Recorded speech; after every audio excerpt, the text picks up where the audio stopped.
and that little bit harder to get out of bed, so I hope that you're all doing okay with that. But if not, then I hope this will relax you and hopefully help you get you through the rest of the week. So as you can probably see by today's title of the video, is a bit more of a niche sort of topic. I know personally that I quite enjoy videos of ASMR where I'm not too interested in the topic, so I can actually go to sleep. But also at the same time, it would be good if someone got a bit of benefit out of it, maybe, or found it interesting and wanted to watch it while studying, or just trying to chill out in the afternoon and have something on in the background. But yes, I know this is a interesting topic for some, but not for others. So here we go. So the topic today is how to become a train driver. Now this isn't obviously going to be a video where if you follow every single step that I talk about, you're going to be a video by the end of it. A video, yeah, train driver, you could be a video. But it's just sort of helpful hints and tips. I know it's a subject that a lot of people don't know a lot about, and some people probably wouldn't even think of it as being a job. I know that years ago I never set out to be a train driver, but here I am, and I really enjoy it and love it, so I guess that's the main thing. But I know a lot of people aspire to do the job, and many of you might have even gone for it before and not managed to get through certain stages, so hopefully this video will sort of give you a bit of appreciation if you're not interested in going for the job, but if you are, a bit of helpful information to get you through the process, or introduce you to what the process will be like when you're ready to apply. So they have just changed the law to 18 to be a train driver, but it did used to be 21. I know some train companies it is still 21, and they haven't lowered their specific standards. I think it must be company to company what they choose, but so yes, some you have to be 21, but legally now it is 18, which personally I do think is quite young to be a train driver, just because of all the responsibility, and also I don't want to say you don't have a lot of life experience, because I remember when I was 18, I thought God, I've got loads of life experience, I can do anything in the world, but I don't think I would have wanted to be doing this job when I was 18, and also it's a long time to be stuck in a job. You can feel financially stuck because the money is on the better side in regards to work and time off ratio. You don't work a lot, do a 4-day week, which is really nice. You get a lot of time off, so that's sort of good. But yeah, I don't think I could have done it when I was 18. So to start the process, you obviously have to find a job. So I mean, most of the time this is done by what your local train company is, whether that be LNER, Avanti, West Midlands, GWR. Can't think of any others off the top of my head. But you're obviously going to work at a train company that is near you, unless you really want to move, but that's just sort of the way, the best way to get into it. A lot of the applications say you have to live an hour within your commuting depot, and a lot of the time that's where people get rejected straight away at application stage, because they don't live within an hour of their chosen depot. It might sound great to work out of Paddington or out of Glasgow or out of a big major hub station, but if you don't live near there, they're not even going to consider you for application, because they don't know at that point, are you planning on moving? Are you planning on relocating? And it's a great way for them to sift through applicants early on, because as you can imagine, there's quite like a high interest in the job as soon as it comes out. So it's like a great way for them to be like, well, this is an easy way to sort of narrow it down. So the online application is mostly the same. Ask you if you've had any unspent criminal convictions, anyone that works at the company, how did you hear about the job, just like your general details, right to work in the UK, and you can upload a CV and or a cover letter. I have never written a cover letter in my life for a job. Didn't do it for this job either. I don't even know what you're meant to put in a cover letter, but I am sure with the wonders of ChatGPT it will tell you how to do it, but I've just never really done one. But yes, just make sure your CV is like up to date. It's like not too long, don't have any more than 2 pages, just like all the standard CV stuff, and make sure the jobs are like the descriptions of the jobs sort of match the roles and responsibilities that you think a train driver might have. Say for example you work in a shop, just say it was like you had to work different shift times, you had to follow rules as like cash regulations, things like that. You want the person reading your CV to be able to see that you can do the role of a train driver like straight away, like from reading this, like, and you don't have to write at the bottom in hobbies and interests or about you like I've always dreamed about being a train driver, like all of this. They're not looking for that. They're just looking for someone whose values and roles and responsibilities they previously had might align with someone who could be a train driver, or like narrowly like it responds to. So that's like all you have to really worry about at that stage of when you're like pressing click to accept the application. Obviously every company is different and every company has different like application process. Obviously there's like actual standards that are set by the Rail Institute that have to be like thing, but other than that, train companies sort of have their own thing that they go through. So after you've submitted that, a lot of the time it's instantly they send you a multiple choice, like 20 questions of multiple choice.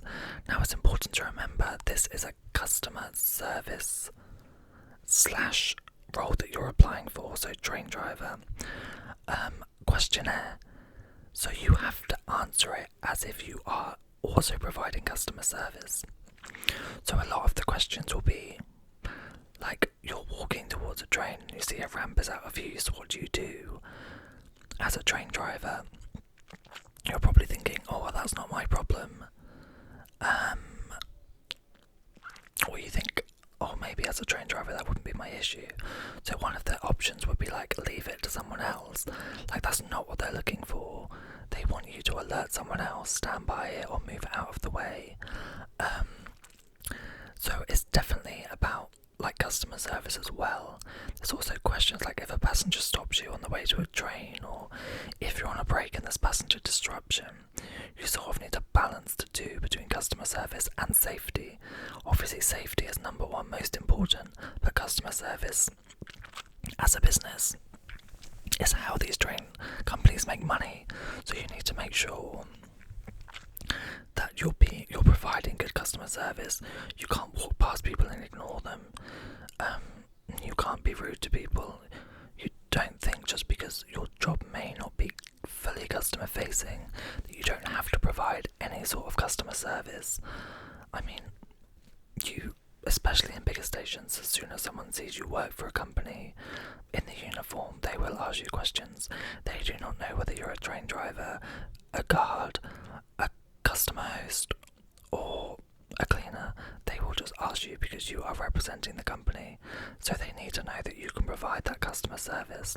A lot of people do not know that, do not think about that, and they answer the questions like as a train driver, but it is more customer service / safety rather than as a specific role. Because for my dock that I work for, I've done 3 different roles. I did catering, I did guard, and I'm now a driver.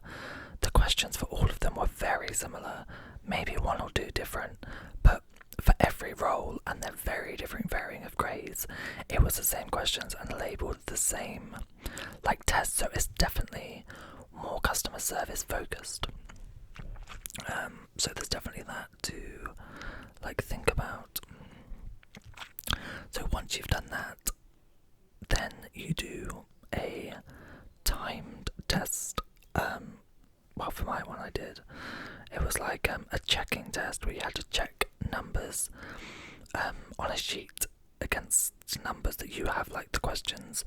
So there'll be like 5 columns of numbers and letters, and you'll have to check that the numbers match what they should.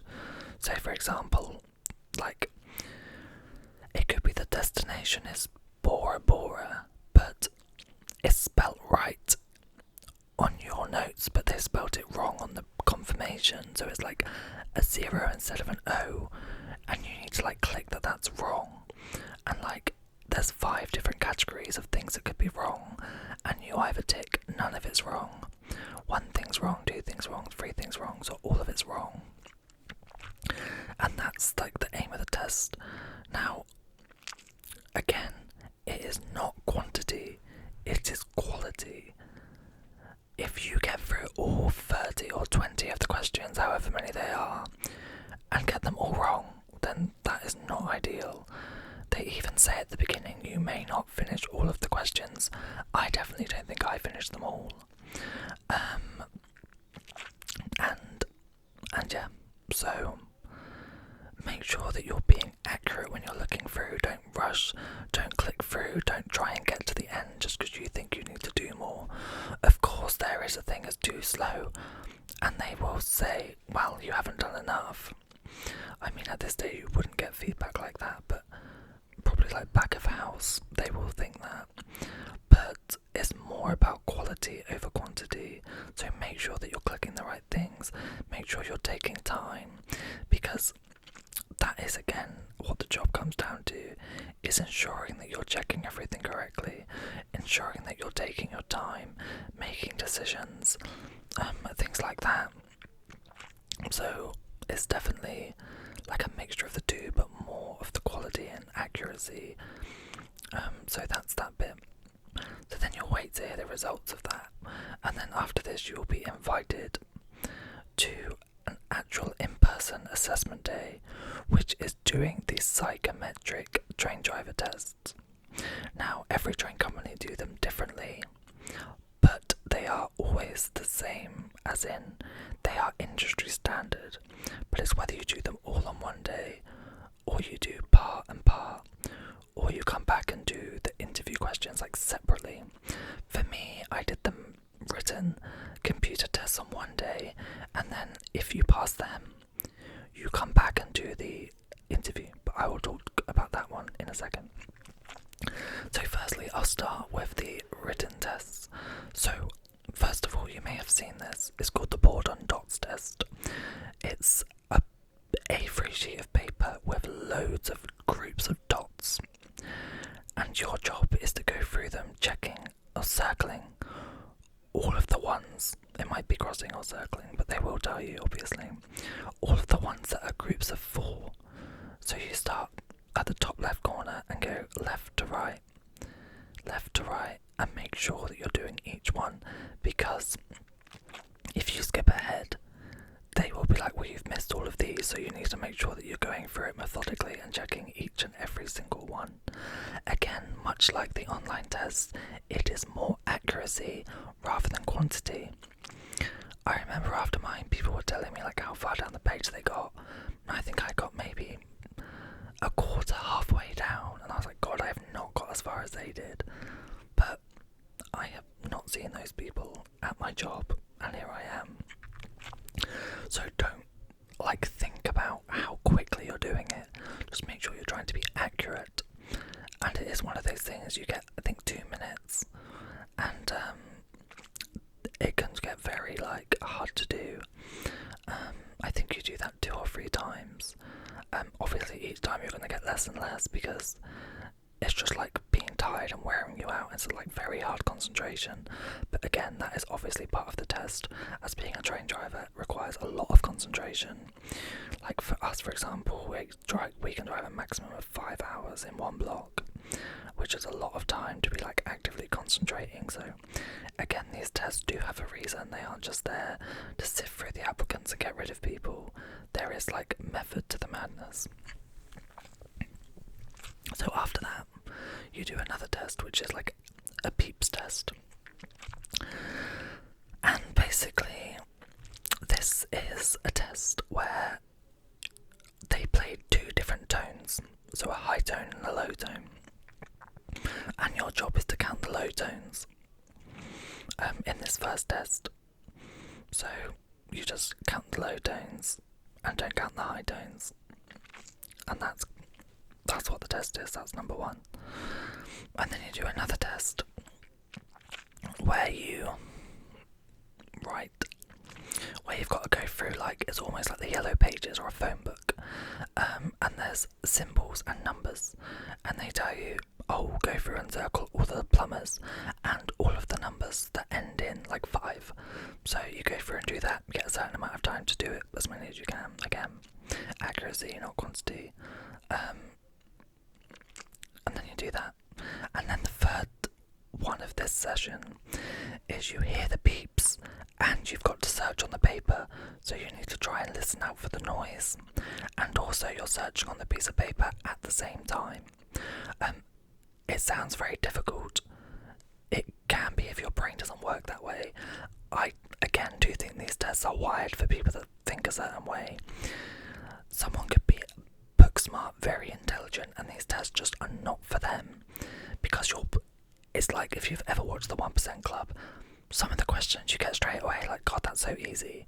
And then other ones you're like, cannot get that, like, my mind does just not think that way. And I definitely think when it comes to these tests, that is the case. I mean, you can practice and you get practice material, and there's a lot of material out there. For example, this video, but there's definitely rail forums and things where you can talk to people that have done it. And I mean, by all means, put a question in the comments if you're interested. So it's definitely something to think about. Okay, so after you've done that, there's another like test before you do the computer tests, and this is where you get 15 minutes to read an extract of text, and you can make as many notes as you like. And so you get your 15 minutes, you can make your notes, and then they take your notes and the extract away from you, and then they set a timer for 2 minutes of just silence, and then they give you, like, I think it was 15 questions on the extract that you have just read. So it's like, what was the date that this happened, what was the time this happened, what was the name of this material, and you've got to try and remember as much of it from that text as you can. Obviously you've been reading it for 15 minutes and made notes, but you do not have your notes in the actual like assessment. And also you've had the 2 minutes of like just nothing, like being blank, and like stuff to like sift out of your memory. So that's definitely one that you can quite easily practice at home, but it can like easily catch you out at the same time. So now that's okay. The last like written / paper test. Oh, I missed one. And there's also one where it's like a mechanical, like gauges, and you've got to look. See, like the gauge is at 5, and it's like if the gauge is over halfway, is that like matching what it should be at the bottom? You get like a sample one, then you you tick, yes, that's right, and you keep going through them, and like every so often the sample will change, and also like the gauge numbers. So it's like it has to be under 5, but on some of them 5 could be here, and some of them 5 could be here. So the gauge place can change, so you need to make sure that you're checking each time what is changing and what isn't. But again, you do get a lot of material, one, sent over by your train company, and two, there is so much material out there. Okay, so now this is the bit where it's talk specific, as in sometimes they'll send you away for lunch. Well, you'll always have a break or lunch, but if you've not passed the morning paper test, then they will not invite you back to the computer tests. But our company didn't do that. You did the computer test regardless in the afternoon. So then you go back into the room at the computer tests. So they're on the computer. So there's three tests. The first one is you look at a grey square and it's there for 30 minutes, and it will change very quickly to black and back to grey, and you need to click every time you see it change. So obviously it's accuracy time and a lot of concentration. So it's about half an hour, and you can hear everyone else clicking theirs because everyone's is on a different sequence, and it can be quite off-putting, but you need to just make sure that you focus on your one. So yeah, that's all there really is to that test. I mean, it is difficult, and half an hour is a very long time, but when it comes to an end, you're whew, and you've got your finger shaking. I think twice I just clicked it because my finger had a spasm, it just went naturally and did it. But I live to tell the tale.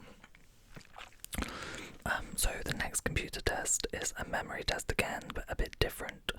So they flash a picture up for a couple of seconds, and you need to say what you see. So the first is always the same 5 things that can show up. I think it's a bike, a road sign, a cyclist, a car, and a motorbike. And you need to say which of those you saw in that picture, or it could have been none of them. Obviously the picture only flashes up for 2 seconds, and you've got to prioritize looking at it. And my tip is, do not click it if you definitely have not seen it. Only click what you've definitely seen. Don't just guess. Just if you think you might have saw it or think you haven't, then just do not click it. Only click something if you're 100% sure that you've seen it. I think there's 10 of those.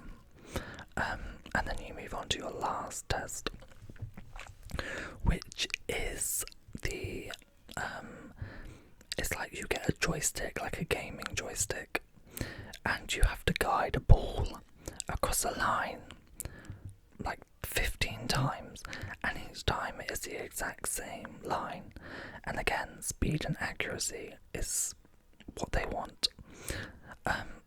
And the ball throws out off the line, and it will start buzzing. You've got get it back in as quickly as possible and continue. Each time is you get the same shape all 15 times, and you have to keep doing it. But yeah, so that's that.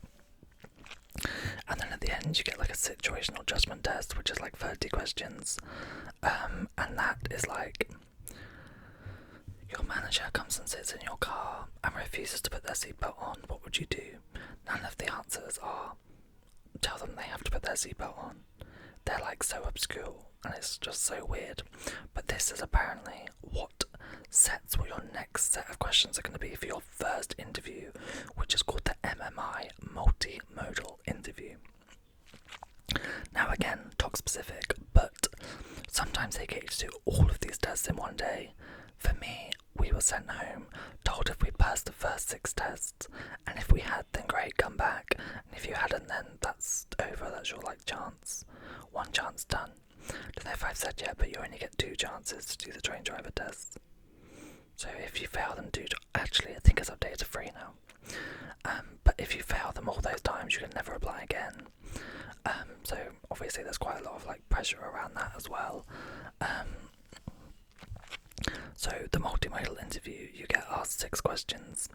Well, I did 6 questions, and you have to answer them and then they will like tear apart your answer, checking for lies, like checking facts, checking like if you're making any of it up, checking like all sorts of like different variations of information, and it's very intense. And sort of the key there is to like stick to what you're saying, and if they ask you like would you change anything you did, be a bit like, well no, because I follow rules and regulations. And that's sort of, I think, what they're like trying to get out of you. But no one is obviously for certain sure unless they actually are the interviewer. But that's sort of like what I got from it, and like other people's opinions. So that's sort of what I did. So then you go away from that, find out if you pass or fail, again via email. And then when you pass that, it's the final stage. So again, quite a long process. It took for me a year to find out, from applying to getting the job, that I actually got the job. And then after that, it was another 7-8 months before I actually got a start date for my driver course. So a very long process, something you have to be interested in pursuing, because otherwise, why would you bother?